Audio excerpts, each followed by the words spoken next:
Hello friends, good morning. তো আজকে ব্লগটা শুরু করছি সকালবেলা। তো কদিন ধরে সেরকমভাবে ভিডিও করতে পারিনি, কারণ শরীরটা সেরকম ভালো ছিল না। পুজোর সময় প্রচণ্ড কাজ গিয়েছে, অনেক লোকজন এসেছিলো বাড়িতে, প্রায় 30-35 জন লোক।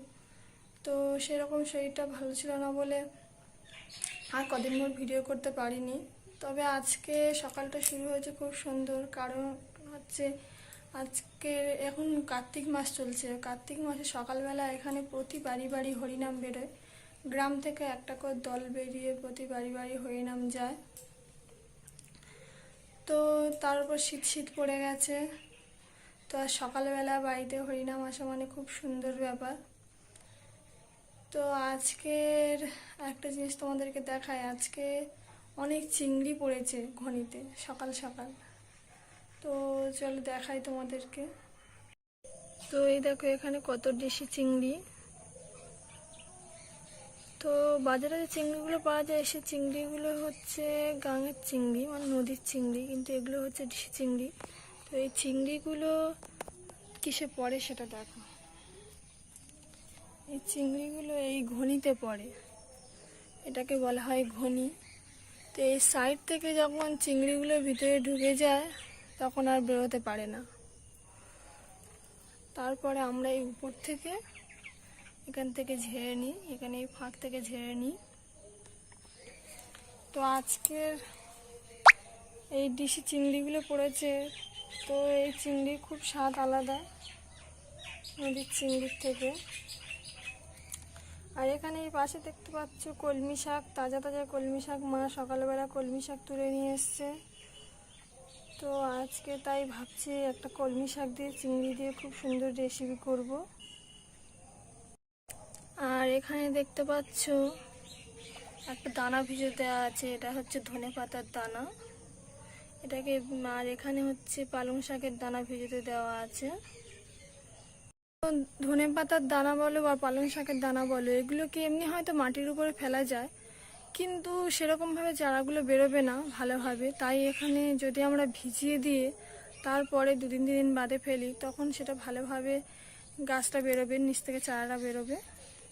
তাই আমরা সেগুলোকে ভিজিয়ে রেখে দিই আগে। তো বাবা মা বাগানে গিয়েছে, কারণ এই যে সামনের ঘোড়োকালে যে লঙ্কাটা উঠবে সেই লঙ্কার চারা বসানো হচ্ছে। তো মা আর বাবা সকালবেলা বাগানে চলে গেছে। তো মা এসে একটু পরে মন্দিরে যাবে। তো ফ্রেন্ডস, দেখতে পাচ্ছ এই শিমগুলোকে তোমরা চেনো কি জানি না, এগুলোকে বলে মাখুম শিম। এই শিম গাছের পাতাগুলো খুব বড় বড় হয়। তো আমাদের এই গাছ রয়েছে। তো এই পাশে দেখতে পাচ্ছ একটা পান গাছ। মা পান গাছ পুঁতেছিল, তো ভেবেছিলাম গাছটা হবে না, কিন্তু গাছটা কি সুন্দর হয়েছে। আর এখানে দেখতে পাচ্ছ টেতে কিছু টমেটো রয়েছে। তো বাবা বাজার থেকে টমেটোগুলো কিনে নিয়ে এসেছিলো আমাদের এখানে হাটে বিক্রি করবে বলে।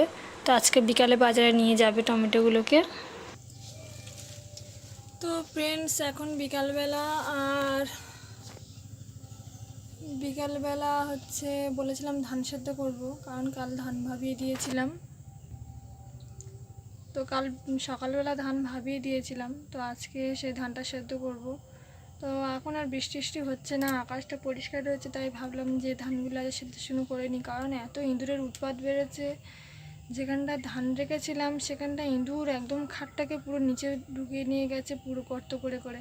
তো খাটটা বাইরে বের করে নিয়েছি ও সেখানে ধানগুলো রেখে দিয়েছি। তো এই ধান সেদ্ধ শুকনো করছি আমি। এই হচ্ছে ধান সেদ্ধ হচ্ছে, এই ধান সেদ্ধ হচ্ছে। তো এখানে একটা বড় হাঁড়িতে করে ধান নিয়েছি ও উপরে একটা কাপড় দিয়ে ঢেকে দিয়েছি, যাতে না ভাপটা তাড়াতাড়ি, মানে ভাপটা যত পাবে তাড়াতাড়ি ধানটা সেদ্ধ হয়ে যাবে। তো ধান ভেবে উঠেছে। তো আর একটু পরে ধানটাকে নামিয়ে নেব, যখন দেখব যে যখন শাঁসা আওয়াজটা বন্ধ হয়ে গেছে, মানে জলটা মরে গেছে। তো জল দিতে হয় সেদ্ধ করার সময় অল্প করে, বেশি জল দিতে হয় না, ভাবানোর সময় বেশি করে জল দিতে হয়। তো যখন দেখব যে আওয়াজটা মানে আর হচ্ছে না, তখন ধানটাকে নামিয়ে নেব। তো আজকে ভিডিওটা আপাতত এটুকুই শেষ করছি, কারণ আজকে সেরকমভাবে ভিডিও করব না, সন্ধ্যা হতে যায় প্রায়, আমার কলেজ যেতে হবে। আজকে আরও একটি খারাপ খবর হচ্ছে যে আমাদের বাড়িতে ওয়াইফাই কানেকশান রয়েছে। তো আজকে দুপুরবেলা হঠাৎই রাউটারটা খারাপ হয়ে গিয়েছে, তাই নিয়ে আমার হাজব্যান্ড একটু চিন্তায় রয়েছে। তো ওটাকে দোকানে নিয়ে গেছে, যেখান থেকে আমাদের ওয়াইফাই কানেকশন দিয়েছে তার নিয়ে গেছে। উনি বলেছে ওখানে নিয়ে যেতে বলেছে, তো সেখানে নিয়ে গেছে। তো দেখা যাক, যদি সারা হয়ে যায় তাহলে সন্ধ্যাবেলা ভিডিওটা ছাড়া হবে, না হলে হয়তো আজকে আর ভিডিওটা ছাড়া হবে না। তো দেখি কি করা যায়। তো বন্ধুরা, আপাতত এটুকুই, ভিডিওটা শেষ করছি আজকে এই পর্যন্ত।